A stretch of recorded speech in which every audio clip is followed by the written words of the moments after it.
So I went to the town thinking, maybe there's somebody there to talk to, but there's hardly a town there. It maybe five or six houses and Ard's Cricket Ranch.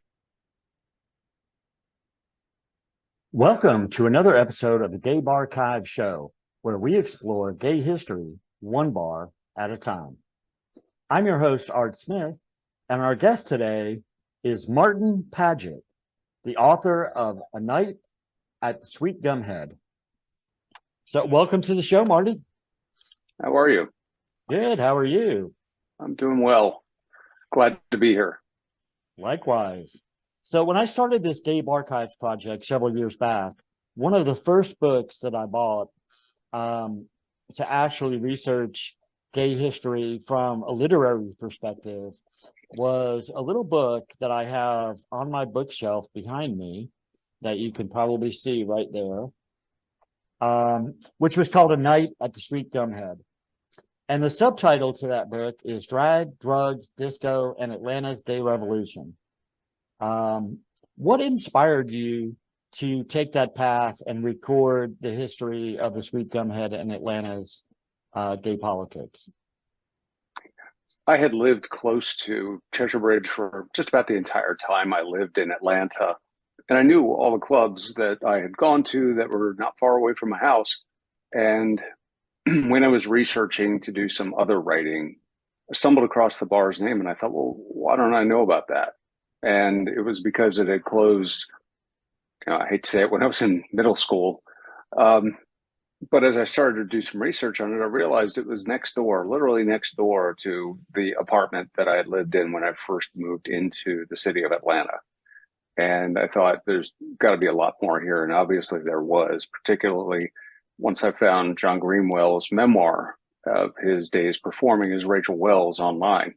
And once I connected with him, I knew that there was so much more here that could be told. Yeah, and a lot of people that are not familiar with Atlanta's gay history, and we're not there in the 70s, the 80s, the early 90s, they do not realize what an important artery Cheshire Bridge Road was to the gay bar scene. I mean, there are so many bars that existed in the Terra movie theater plaza, Right. further up Cheshire Bridge by the overpass, all along Cheshire Bridge Road. And even today, there are still numerous gay bars there. There's still, the Heretic is still there, and BJ's is still there. Mhm. I think that might be it, though. I think those are the last two holdouts of gay bars on Cheshire Bridge Road. Well, I think they are the two that we have for now, but I also went to Atlanta a couple of weeks ago for doing some other research, and apparently the Terra Theater has been sold, and that entire block I would suspect is going to be redeveloped. And for me, that's a good thing because they had a bridge fire of all things that shut down most of the street for a long time, and the connectivity was gone. So, and in addition to COVID, it's like, well, how are we going to resuscitate nightlife along this corridor? I think all the pieces are going to start to come into place once they start to redevelop, and now that the bridge is open again. So right now it's the Heretic, and maybe in a year there'll be something else that opens, but just to have that back feels Yeah, good. we can hope so. I know when I saw you there during Atlanta Pride this year or last year, um, it was amazing to me how much the closure of that bridge area on Cheshire Bridge changed the entire vibe of that corridor. It was quite surprising. Now, Sweet Gumhead, which obviously is the title bar of the book, Sweet Gumhead was located not facing Cheshire Bridge, but in a Right. plaza. I think you entered mostly off Alco Drive, where the Waffle House is, and went in the back way. It was on the back side of the property. What did you learn about Sweet Gumhead as a bar from your research for the book? Yeah, you could enter from the other side too, Varsity Junior. And Oh yeah, one of the first things I learned was all the food that was nearby. John was telling me during several interviews, like, yeah, we would go to Happy Herman's for lunch. I've been to Happy Herman's a lot before it closed. And that they'd always leave the club and they would smell the burgers at the Varsity Junior cooking or hot dogs, and that they would go across the street to the Eggshell Grill, which was, I guess, was right across the street, the little up the hill. I think it's a Babylon restaurant now. And there was a waitress there who would smoke a cigarette, and she'd let it go all to ash and let it hang over people's plates while she was cleaning up afterwards and all, right? Just great details. And a lot of it, I just couldn't, there was nothing to do with it except that's where they would hang out. And one day they realized the club was on fire across the street, and John and Satan DeVille were, rushing back to see what was going on. And somebody had left a cigarette or something in an ashtray upstairs where the costumes were, they think.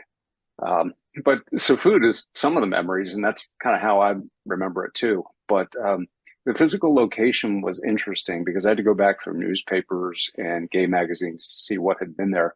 And the building had been there from the 50s. And it was one of the first places that was built when DeKalb County next door was dry. And people would come to Fulton County right over the line so they could buy liquor. So it was a grocery store, but then part of it turned into a liquor store. It was a hardware store. It's been a tire shop. It's been a little bit of everything. But the club itself had been reconfigured in the 60s. They had the raw space from when it was a grocery store to turn it into essentially like a supper club. Yeah, and that endured as a nightclub of some sort or other until, I don't know, when is it still a nightclub now? Well, it still is. I've never been inside of it. Actually, when I was finishing research for the book was when COVID was at its peak, and it has been a strip club, straight strip club since 1981. But I still wanted to go into it. I think it's called Taboo now, and it is still kind of the same entrance. They've reconfigured it, I guess, a couple of times, and goes through periodic refurbishing. I think they changed the name a couple of times. At one point, it was a gay male strip club in the interim. And I remember that a little bit from living near it, but never having been inside it. But, it is the size and space that is maybe too big for small businesses, but good for a nightclub that needs stage areas and even private events. So I think part of the current mission of the club is, I think they do biweekly, like, private events. So, it's an interesting space, and it deserves to survive. It's a beautiful space, and I'll try to put up a little video clip if I can find one from its last incarnation as a gay space, which I believe was like 2014. It was a nightclub called Bliss, right? ISS, and it was a full nude male stripper club, and we did have some video from there when I was in Atlanta at that time. And it was an interesting space. It was nice. It was kind of on the elegant side for a strip club. And because of Atlanta's quirky laws, everybody who worked there had to be licensed to work in a full nude establishment, even if you were the doorman or the barback. Right. It's a complicated endeavor to have a full nude club, and I don't think there are any in Atlanta anymore. I think the Swingin' Richards closed last year, and I think that's it. Not at the moment, but I would just assume that somebody's going to open one somewhere if they can get by the permitting of it all, because Atlanta's always had something like that, and Atlanta's one of the few places where it's legal to sell liquor and to have full nudity in the same place. Right. So I don't know if it's gone up from the 10% that it was in the 90s. I interviewed Alan Begner, who used to do the legal representation for Insurrection and some of the other adult businesses in town. And at the time, it was Atlanta, Portland, a couple other places, and that was it. Like, it used to be legal in Lauderdale, and they closed that down. So Swingin' Richards that was in Lauderdale had to close down. So, it's this oddity that makes us a popular nightclub destination above and beyond being a gay hub. Right. Now, what did you learn about the space at Sweet Gumhead as far as how it compared? I know back in the 70s, most of the gay clubs, I came out, I went to my first gay bar in about 1978. And at that time, most of the clubs, by and large, were more or less along the lines of a hole in the wall. They were under-decorated. They were underlit. They were undersigned. You didn't have a lot of visibility from anywhere. But my understanding is that Sweet Gumhead, while it wasn't facing the street, was a substantial frontage on the back, and was an elaborate place. It was not a dumpy little dive bar that people just came in to watch dancers. It was Yes and no.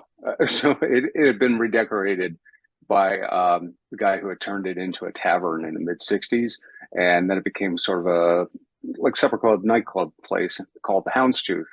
And it went through a couple of iterations as a place where artists could perform and there'd be cocktail tables. So it was kind of configured for a show bar long before it became the Sweet Gumhead.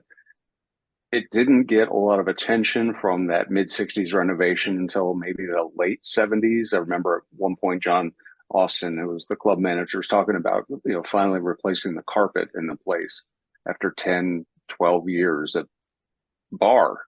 So, throw a coat of paint on it, some new carpet, air it out for a day or so, we're good. But the thing about it is that the physical size and the layout of the place encouraged bigger crowds and encouraged it to be a show bar. So a mezzanine level of tables, um, having an upstairs area where they could have dressing rooms for performers. And the most interesting thing I think is that whoever was managing the show and whoever was the star attraction or attractions had their own tiny little dressing room near the DJ booth, and that's where Burt Reynolds hid out when he came to the club. And it was getting like too manic for him to be out in the middle of everything, which he was also sick at the time. He had been shooting a movie in Mexico with Liza Minnelli and got a little stomach ache and was, really thin and kind of drawn out. But he was in Atlanta and he wanted to see the show, and he went to see Rachel Wells and hung out in her dressing room. well, their tagline going way back into the '70s was the showplace of the South. And Mhm. they, from what I've seen in my research that I've done, they were the ultimate show bar destination in the Southeast. That there was not any real competition for a show bar of that magnitude with that level of talent and with choreographed and original shows uh, that were presented every night they were open. Yeah, I think that it definitely was that in '71, '72, the earliest time frame when it opened. John took a year off from being in the club to go tour, and by the time he came back, there were already plans for the locker room to open in Hollywood Hot. So the success of drawing people to the space was imitated far and wide after it, especially in the later '70s. So, and by then, drag had started to be absorbed in some of the clubs that were a little more like fluid sexuality. Like Backstreet had occasional performances at that time, and some other clubs would have a drag performance and then primarily a disco. And the way I've heard it from all the performers and choreographers and all of it, it was reversed at the Sweet Gumhead. That was primarily a show bar that Right. played disco music between acts. So a little bit of a difference. I had the pleasure a week or so ago of interviewing one of the cast members from Sweet Gumhead, Mr. Charlie Brown, Hmm. and he had come from a bar in Nashville, Tennessee, that had a similar concept on a smaller scale. It was called Watch Your Hat and Coat Saloon, Yep. and he told me that when you worked at Sweet Gumhead as a performer, that it was a full-time job, that it wasn't Mhm. like some other drag artist today. They go in and they work Tuesday night from 11 till 2 a.m. and they're done for the week. You went in Right. there every day of the week for rehearsals. They had a full-time choreographer. They had costumers. They had, production numbers, and they were required, I believe, to do any given song only once a night. So you could not come out and do the same number in the early show and the late show. It had to be all original. So if somebody was there for the entire duration that you were open, they would never see the same performance twice. Yeah, I'm sure there were show directors that demanded that because, in particular, like Mark Jones would want to do something fresh and new all the time because trained dancer, great choreographer, sings. He would want to see that all the time, I'm sure. In the early days, maybe not so much because there was such fluidity between who was going to be on stage that night, who was actually going to run the show. It was a little more not not amateur hour, but it was a little less developed in the early part of the '70s versus what it would become.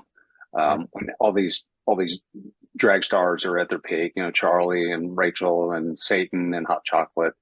Um, and it became a place where people knew that if they wanted their name to be known across the country for doing drag, they were going to have to try and get on stage there. And there were people who never really made it onto the stage and kind of regretted it because they didn't have the act that some of the other performers had polished.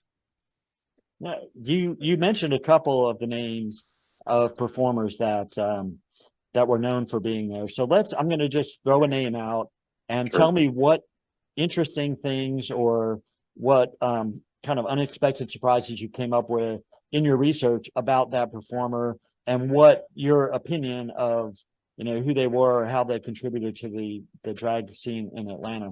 The first one we're going to start with is the first one you mentioned, which is John Greenwell, aka Rachel Wells. I can't say enough about how kind he's been to me throughout this whole learning curve, which I think I'll end up learning some of this all the time. It just is ongoing. People will read the book and they'll say, "Oh, I think I was there at that show that night."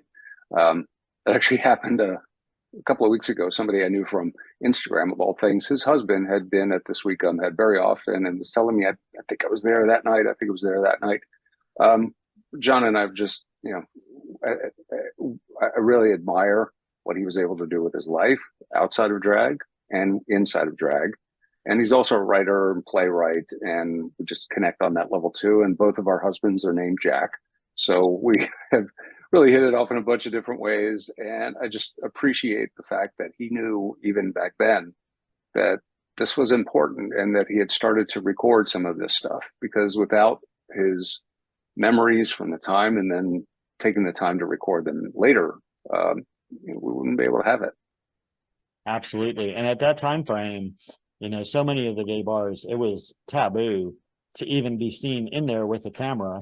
It was a major production, not like today where you pull out a little cell phone out of your pocket and you have high resolution video and lighting and everything built in. Right. It was a big production to go into a bar with a camera and actually try to film or photograph anything. And on top of that, it was a time when it was not considered acceptable to do that. So the Not pictures cool. that I'm inserting into this video came from a variety of people in Atlanta, mostly members of the Sweet Gumhead Facebook group, who have pictures that they managed to take at some time or other back in the 70s and early 80s of performances and entertainers that we would not otherwise have access to. And that's the difference between a place like the Sweet Gumhead, specifically geared toward entertainment, versus the Eagle or the Cove, where you're going to be entertained, but in a different way. And you're right, people don't necessarily want that on film. And you're right, the smartphones, you think about how bars have changed since the advent of the smartphone. Well, smartphone rules are posted on the doors of most of the clubs that you would go into now. It's like it's a consent thing. If you don't want your picture taken, that should be the default, right? Don't take my picture until you ask permission. But it's a whole different context in a performance bar. So when a drag show is on, drag brunch, drag evening, drag 3 in the morning, whatever, you're taking pictures and video, and people just kind of go in with that understanding now. But back then, yes, very much a taboo. So we certainly appreciate the people who have saved these pictures for us and allowed us to put them in here so that people can get a feel for who these entertainers are and what this space is. Now, in addition to Rachel Wells, we also talked a little bit about Mark Jones. And I have interviewed Mark Jones. There's a full interview segment with him talking about his history there. But why don't you tell us a little bit about, what you discovered about Mark and how that changed your thinking about the concept of the bar compared to what you knew from your personal experience. Like you don't have show directors at bars anymore like that. Well, that's one important thing, that he's professionally trained and professional dancer on top of that, and choreographer and singer, like I said. But the two things that Mark and I talked about the very first time that we spoke were just way more telling. The first one was that he and John Austin had gone out on a couple of dates, and that he went to a show not knowing that it was a turnabout night and that John Austin was dressed in drag on stage as Dorothy Glamour, I guess, meant to be pronounced. and that it took him a while to figure out. It's like, oh my God. um, and the other thing that he shared with me was the first time he talked to Levita Allen when she started to get very ill. And it really set the parameters of what you would experience in a place like that. You know, so many people have met and created their own social life and their gay world in places like the Sweet Gumhead. And a lot of them would go on to see those worlds crumble in the next few years after the bar closed. Now, since you mentioned Levita Allen, the pictures, the most iconic picture I've seen of her, it kind of gives me a throwback to like the glamour age of Hollywood. It's a Hurrell picture, isn't it? It I, is. I talked to the photographer who had been married to the New York Times bureau chief in Atlanta at the time when she took those pictures. And I thought, you know, if you cropped it vertically, you would swear it's like a Jean Harlow picture from Edward Hurrell. Absolutely. She knew how to strike a pose. She did. And she lent her name to the drag scene in Atlanta. Some people may not know this, but years later, when the Backstreet owners decided to open up a drag bar at the former location of the locker room, they called it Levita's in her honor. Mm-hmm. So Levita's on Cheshire Bridge, or I think it was Lindbergh, whatever street address it had. Levita's was named after Levita Allen, who had been a headliner at Sweet Gumhead and had passed away by the time that bar had actually opened. Right, right. And Levita's is I mean, it's so perfect that it would be named after Levita Allen because the place has been a Thai restaurant and a pet supermarket and a women's day spa, and it's back to being a women's day spa now.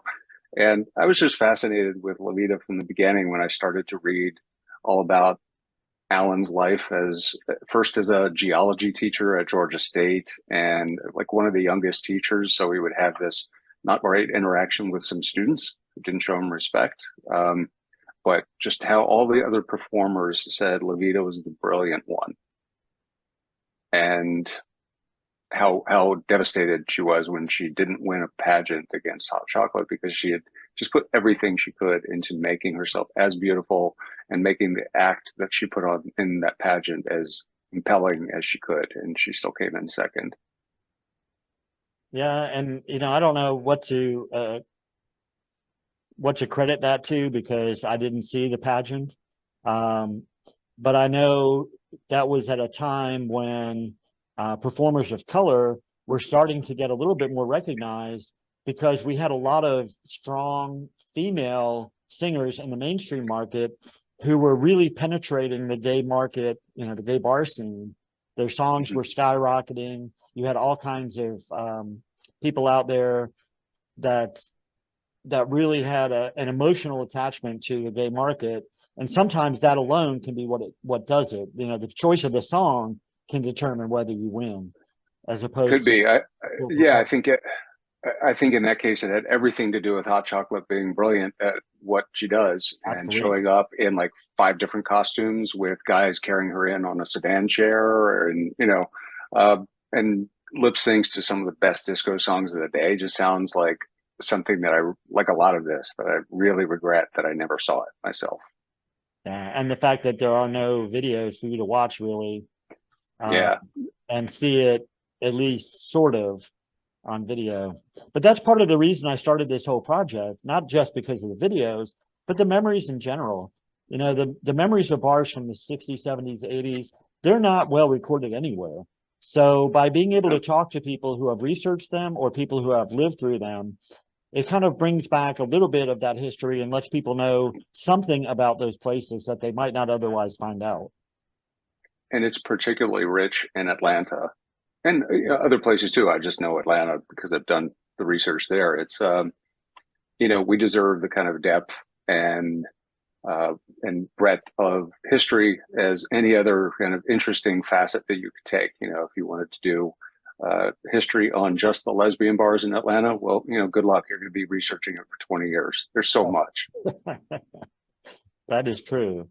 That is true. And I've been talking a lot lately to some people from the Georgia LGBTQ History Project, and Yeah. they're overwhelmed. There's also another group called Touching Up Our Roots, which I'm sure you stumbled across, Yeah.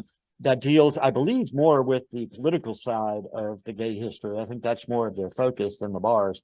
But so there's a number of groups there, and of course, the Atlanta History Center has a big gay section in there, Yeah. or I guess more appropriately these days, LGBTQ. But back in the day, when you first moved to Atlanta, when I lived Mhm. in Atlanta, everything was gay. There was no LGBTQ anything. It was gay. It was gay women. It was gay men. It was bars for people who are not, you know, mainstream heterosexuals. They were all gay. And so that's why, I call my project Gay Barchives as opposed to LGBTQ Barchives. Um, so you mentioned we talked about Levita a little Mhm. bit, and then let's just touch briefly on one other person that was there, who is Charlie Brown. Yeah. Charlie, what did you learn about Charlie Brown's career and Charlie Brown's performances from your research for the book? I learned that Charlie's a great storyteller, and I can't wait for her biography to come out. She's working on it now. And just the bits that we were able to share and that I was able to talk about in the book, just this, the thing that just charms the hell out of me is she's very, very much giving her family credit for who she is as a performer, especially an aunt of hers that she said was just the funniest person on earth. And also her father, she says, her father said, just find a way to laugh through life. It'll get you through it so much easier.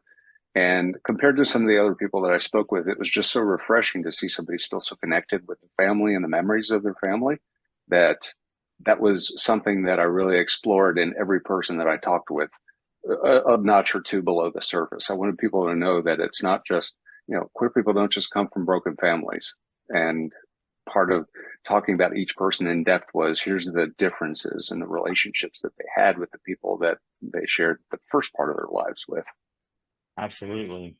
And Charlie is about as all-American country as you can get from the roots. So Took me a minute. I can hear the accents, and it took me a minute the first time I spoke with her. It was like, sorry, not too long ago, saw Charlie and Fred at a Rotary Club meeting in Atlanta. Talked a little bit about the book she's working on, and talked about a little bit about what's going on with drag performances now and people protesting them, because people like Charlie and other active performers, they're the ones on the front line, right? They're gonna experience it before the rest of us do.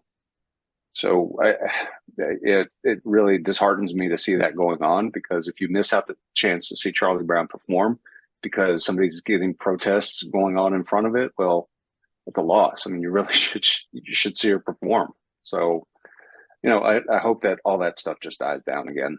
me too. And if speaking of Charlie Brown, when I interviewed Charlie, he told me that his first performance was in 1971 in Nashville, Tennessee, as a Yeah. drag queen. He performed briefly before that as a male lead Hmm. when he first got hired. So for 51, almost 52 years, he's been performing in drag um, in Atlanta extensively and throughout the country on traveling shows and things like that. So he's still around. You've had 52 years to go see him on stage, Mr. Charlie Brown. And if you haven't done it yet, it's not going to last forever. There's probably It's not on going to be you. another 52 years. So Yeah. get If out you there and haven't see done it what yet, old it's your school, problem. well, and get out there and experience what old school drag is, because this is what we're talking about. We're not talking about some random person that comes in, comes up on stage in a bedazzled store-bought frock and lip syncs to some random song. This is a person who's made a career out of being a performance Right. artist and embodying the whole personality of who their drag persona is. So And I love that the book that came out last year, Legends of Drag, the big photo book, lots of deep deep writing about it too with each of the performers. I love that it showcased performers who have been doing it for a while, and that there are younger performers who could look at that now and say, maybe this isn't just something I do on Instagram in my early 20s. I Maybe this is my career. absolutely. And Charlie still looks great. And the same Tennessee accent too. So Yes, yeah, yes, indeed. So the man behind Sweet Gumhead, Frank Powell, he was this guy that came from rural Florida. Um, Ultimately, was one of the most well-known bar owners in the city of Atlanta. I think over the course of his career, he owned well over a dozen bars in various parts of the city with different yeah, names and themes and everything else. Sweet Gumhead took its name from his hometown in Florida, a little rinky-dink town in Florida, and he decided to name the bar Sweet Gumhead. yeah. Um, did you get any reaction to people you were interviewing for the book about the name of the bar? About Well, most people don't know what it is, and they thought it was something that was lewd. If a few people think that sounds dirty to me, but of course it's not. And I went to the town. It's not very far from. It's a couple hours away. So I went to the town thinking, maybe there's somebody there to talk to, but there's hardly a town there. It maybe 5 or 6 houses and Ard's Cricket Ranch, and just huge farms around and a church. And it was I knew I had to touch base there to see where he came from, because it was even more rural and isolated when he lived there almost 100 years ago. Wow, that I sounds know weird to say, because he I was still born in think the of, 30s, so yeah, and I think of him as contemporary because he died in Atlanta the year that I came to Atlanta. So we overlapped even if we didn't intersect. Um, really interesting background, because that part of Florida was even more conservative and even more religious than other parts of Florida, which wasn't very heavily populated then. And not very far from where he lived was the start of Bob Jones University, which I think most of us know what Bob Jones is today. yeah. Um, but they would have these evangelist weekends, and families would come from all around the Sweet Gumhead and sing and have picnics, and Sundays were a big thing. And he came from a very religious background, and it really kind of kept it to himself, except for his sister Pate. And as soon as he could, he got the hell out of Sweet Gumhead. But Well, he obviously still had great memories of it to name his favorite bar for it. yes, and I think from what I remember of his bars, because I've been to many of his bars over the years. I moved to Atlanta in '83, so many of his Okay. bars were operating at that point, and it may have been the largest of his bars. Um, Yeah, well, I'm other not than the sure. Cove, the Cove might have more square footage. I'm not sure, but a lot of his bars were little small neighborhoody bars. Um, Like the and conference room. yeah, the conference room, Peyton Place, which was a piano bar.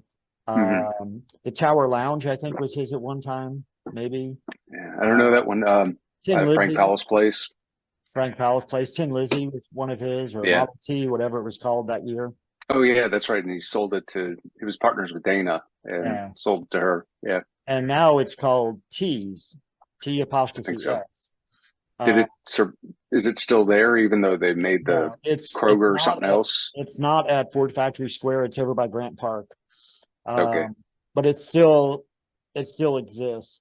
And in fact, I think they still use the old website. Interesting.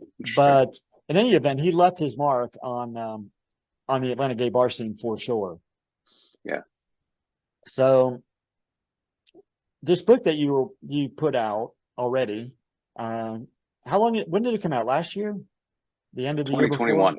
2021. June of 21. Yeah. Okay. Yeah, I knew it had been around for a while. This whole COVID year thing has got me all messed up right now. But It messed so many people up. this is the book right here. Oops. A Night at the Sweet Gumhead, Drag, Drugs, Disco, and Atlanta's Gay Revolution by Martin Padgett. It's a great book. You should definitely track it down and buy it. It's available on Amazon. Is it available through your website as well? No, I always send people to either indie books or to a couple of places in Atlanta that have been really supportive, Acapella and Postman Books.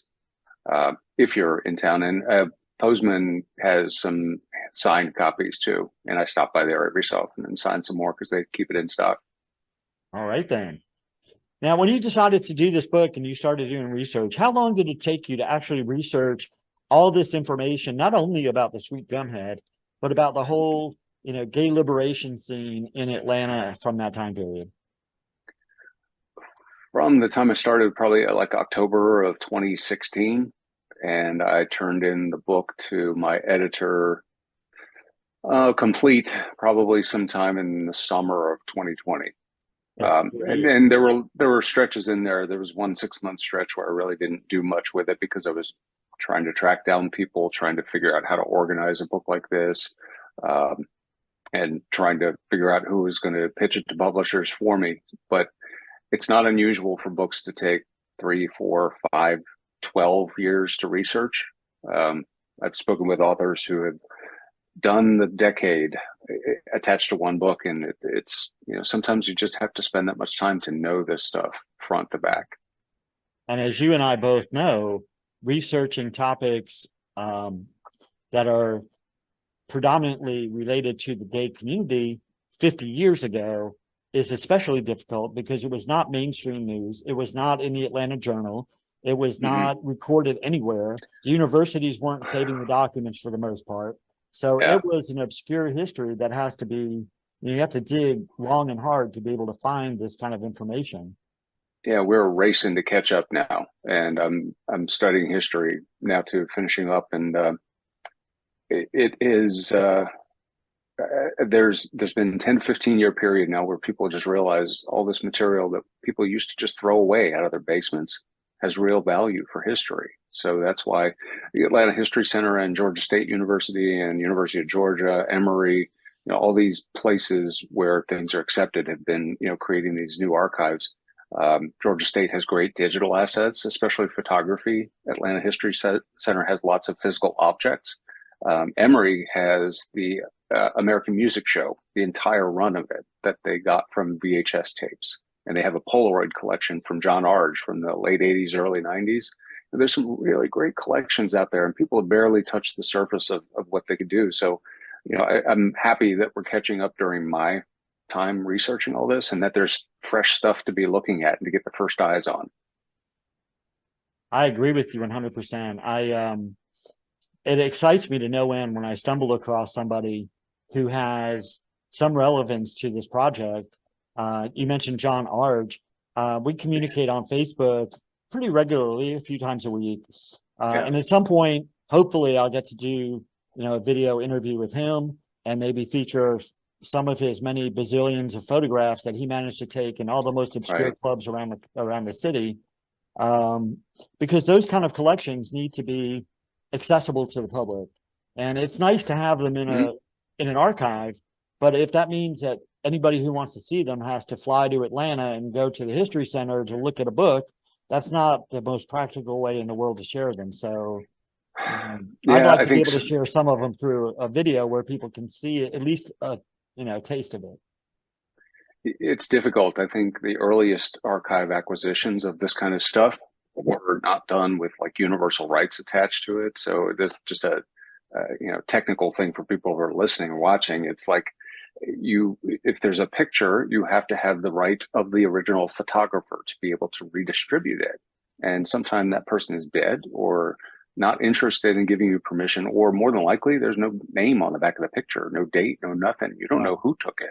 So the picture of Levita Allen that you mentioned, that took me probably 3 or 4 days of detective work to find the photographer. And she was just thrilled that someone said, "Oh, you want to use my picture?" And like, it's a beautiful image. Of course, I want to use it. And I've gotten the same response from people that I've asked about photographs, including the ones that are going to be in this video for people to see. So Yeah. But in saying that, I don't want to discourage anybody from sending their stuff to a history center, because better it is in an archive where people can get to it, where oh, it's never absolutely. going to be gotten to. But yeah, there are lots of places where you have to sit in the room to be able to experience it. I've been doing a lot of research now with Vanderbilt Television News Archive. You pretty much have to be sitting in a room on Vanderbilt campus to watch, but they have a complete collection of TV network news from 68 to the early 90s. Yeah. Yeah, it's amazing how many archives there are. On my website, I have a page called Archives, and you're Mm-hmm. welcome to go there if you like. But I've got well over 100 archive websites listed there, and I have them broken down internationally. There's a handful. Um, Countrywide in the US, there's maybe a dozen, and then they're broken down by state. So if you're looking for something that's Yeah. in Arizona, you can see which gay archives there might be and actually find some information that way, or at least reach out to them and ask them, if they can help you or if they can direct you in the proper way. So Right. there's a lot of resources out there. Now, you're probably running across the same kind of concept now as what you did for those 4 years working on the Sweet Gumhead book, because you have a new book coming out called The Many Passions of Michael Hardwick. Yeah. And for people who don't know, tell them a little bit about who Michael Hardwick was and why he is important to the gay history of Atlanta. Michael Hardwick was a Florida native who came to Atlanta in the early 80s and was arrested at his own home for having consensual sex with another man in his home behind behind doors. He was arrested in 1982. And the case eventually made its way to the Supreme Court. In 1986, the Supreme Court said that gay people don't have the same rights as heterosexual people when it comes to privacy, and in effect kind of codified this second class citizen existence for us. And what that did, in tandem with the AIDS epidemic, which was claiming thousands of lives each year by that point, it drew so many more people out of the closet that there was a 500,000 person march on Washington the next year. It precipitated the next stage of the gay rights movement. People were angry about the government not doing enough for HIV/AIDS. They were angry about being treated as second-class citizens, and they were demanding an end to the anti-gay violence that was kind of spiking at that same time. So they all came together in Washington, and it created a whole dozens of new gay rights organizations that went back into the states to get sodomy laws overturned and to get gay rights ordinances back on the political agenda. And Hardwick was one of the people who was infected with HIV at the time, and he died in 1991. And every time his story is talked about, it's usually in the context of the court case, and he gets talked about as a piece of paper. And Right. it shouldn't be that. He was a real person, and he had a really fascinating life before and after the court case. So that's what I've been working on since April of 2021. And that is a time frame in Atlanta that was very different for the gay community. As I mentioned earlier, I moved there to Atlanta in January of '83. So it was right in the middle of that Michael Hardwick drama going on. And I saw a huge difference at that time for how the gay community was in Atlanta versus how it is today, or even, a couple decades later, how it had changed. But at that time, the Atlanta gay community was very strong. It was very much a community. All of the bars, all of the bar owners and the entertainers were all very supportive of all of these movements to get more freedoms and more rights and more recognition for the gay community. And to a large extent, Michael Hardwick was kind of the catalyst for all that. There was some lingering, as you mentioned in Sweet Gumhead, there was a lot of revolutionary work going on in the 70s and into the early 80s. But Michael Hardwick just kind of put a national spotlight on it and gave everybody an additional boost, along with the crisis of HIV at that time, to really solidify the Atlanta gay community. He was willing to put his face to a case that would take away sodomy laws across the country. Nobody had been willing to do that to date. So instead of saying, well, gay people shouldn't have rights because I don't like that idea of that kind of sex, they had to look at him as an ordinary person with an ordinary job who stood up and did something when he was asked, and had to tell him that he was wrong. And it becomes much harder when you have to confront the idea of a specific person versus a group of people. When I have to tell you that you are not the equal of me, it makes it harder for people, and they start to change their minds if they're confronted with more evidence to what kind of life he really has. Like, well, yeah, he was kind of a party guy, but he worked all the time, made his own money, paid his rent, paid his bills, and he was kind to people. Who can't sympathize with that? And I think that's what his legal team understood.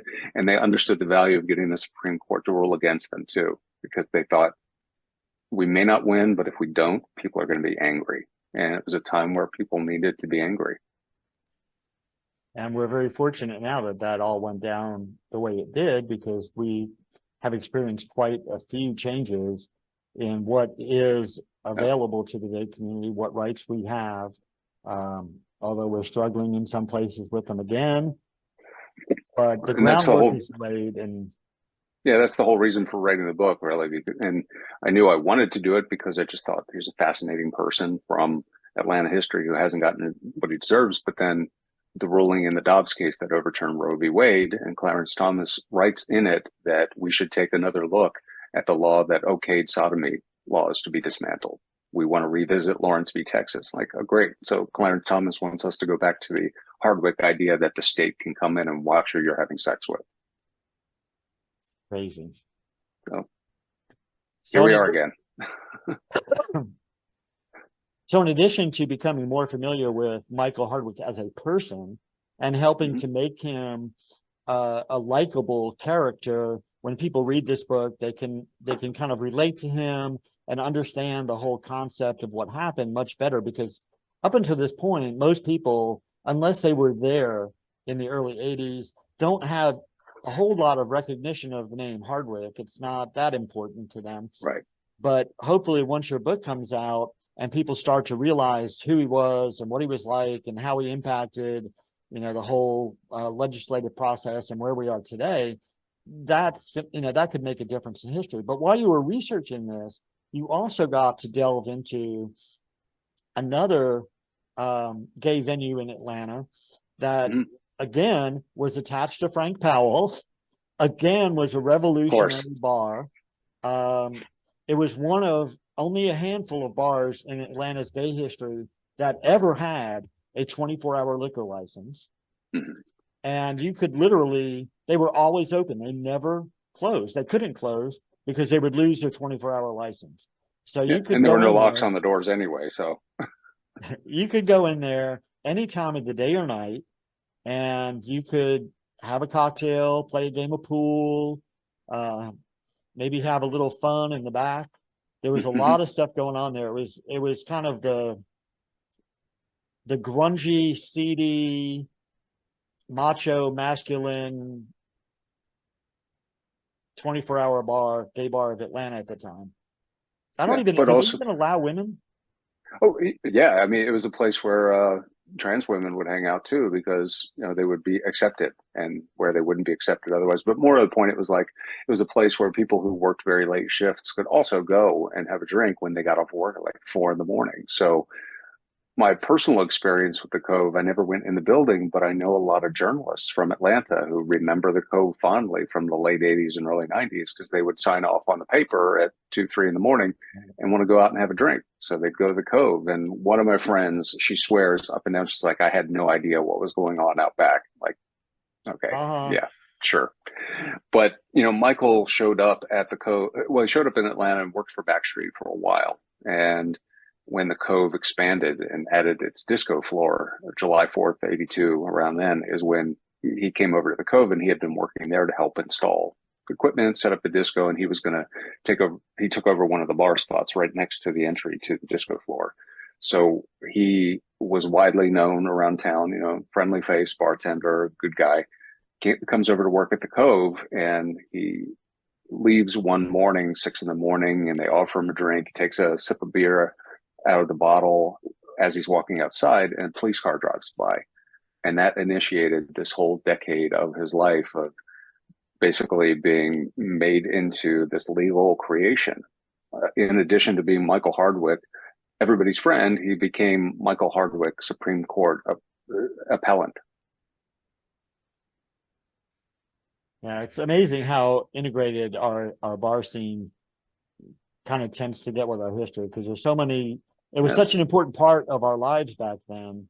Now, when did you come to Atlanta? What time frame did you move to Atlanta? I started coming to Atlanta and spending time in '96. I was working at, of all places, I was working at Mercedes-Benz at the factory they were building in Alabama, and we were going to set up a concept car display during the Olympics at the Margaret Mitchell House until it burned for the second time because of arson.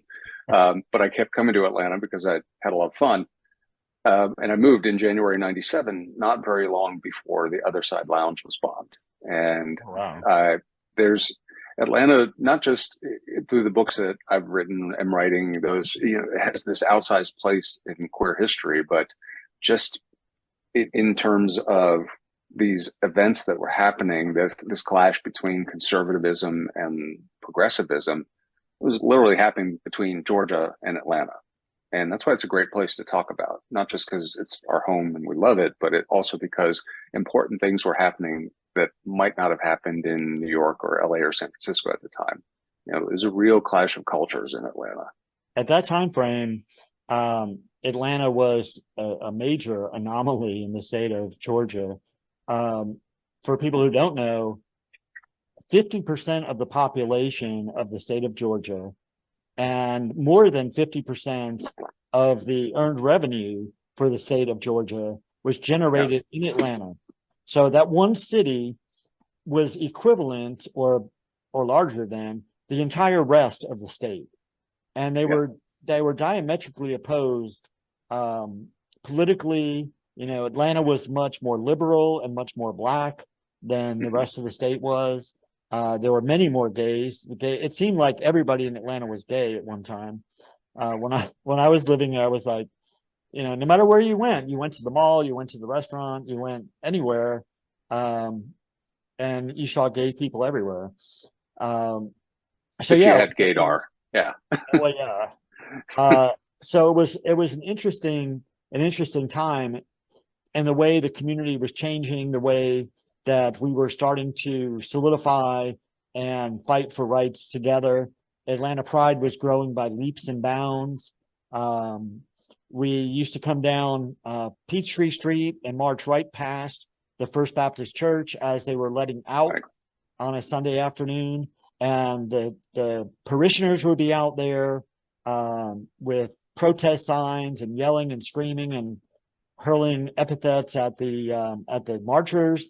And right across the street, St. Mark's was handing us lemonade and cookies and saying, you go, you're doing right. good. It's the mixed messages, or it gets kind of a messy scene, really, frankly. But by the end of the '80s, early '90s, that kind of stuff is still happening. There were huge protests in Atlanta, thanks to ACT UP and other organizations, because the sodomy verdict showed signs of being, state by state dismantling. But somebody I just read yesterday said, until we get sodomy laws dismantled nationwide, we can't even think about getting other rights enshrined, because this goes to our basic humanity. And what a lot of people don't realize in the time frame that you're talking about, when you moved to Atlanta was really on a high. I mean, I remember when we heard in '94 that we were going to have the Olympics, and it was going to be here in a few years, and everybody was geared up. Every business owner was repainting their business. Everybody was planning new plants outside. Everybody was psyched that Atlanta was going to be on the international spotlight. And right outside, just to the northwest of Atlanta, in Cobb County, these people in Smyrna and Marietta, Newt Gingrich was there at the time, I believe. They were so anti-gay that they were passing laws about everything they could think of there. And I think Smyrna at the time even passed a law that every business had to have their primary business sign in English. Sounds fitting, right? Yeah. Even if you were a Mexican restaurant, it couldn't say El Ranchero.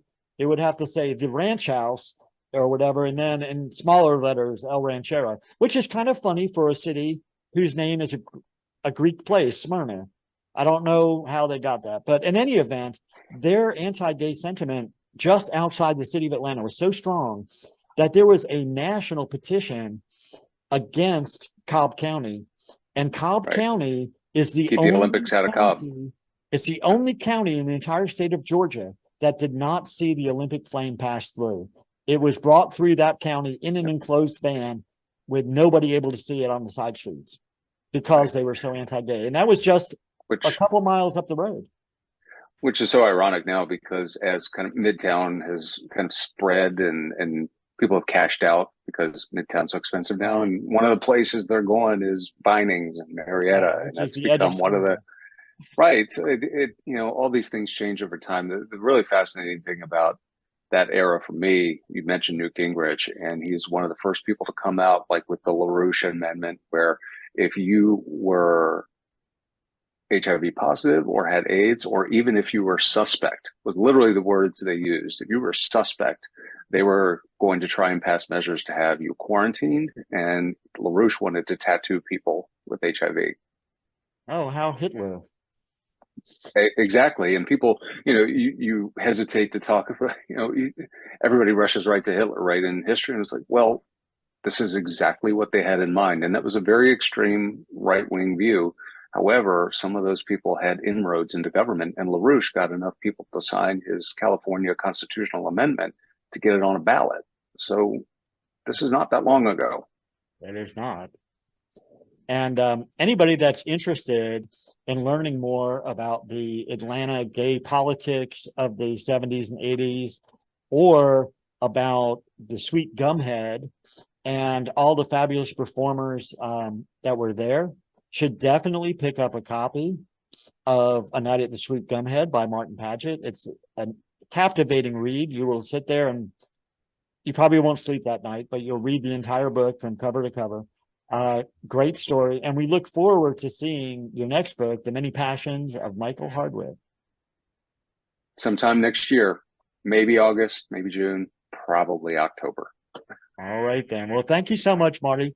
We appreciate you taking the time to talk to us about your book and about the Sweet Gumhead and the Cove. Thank you all.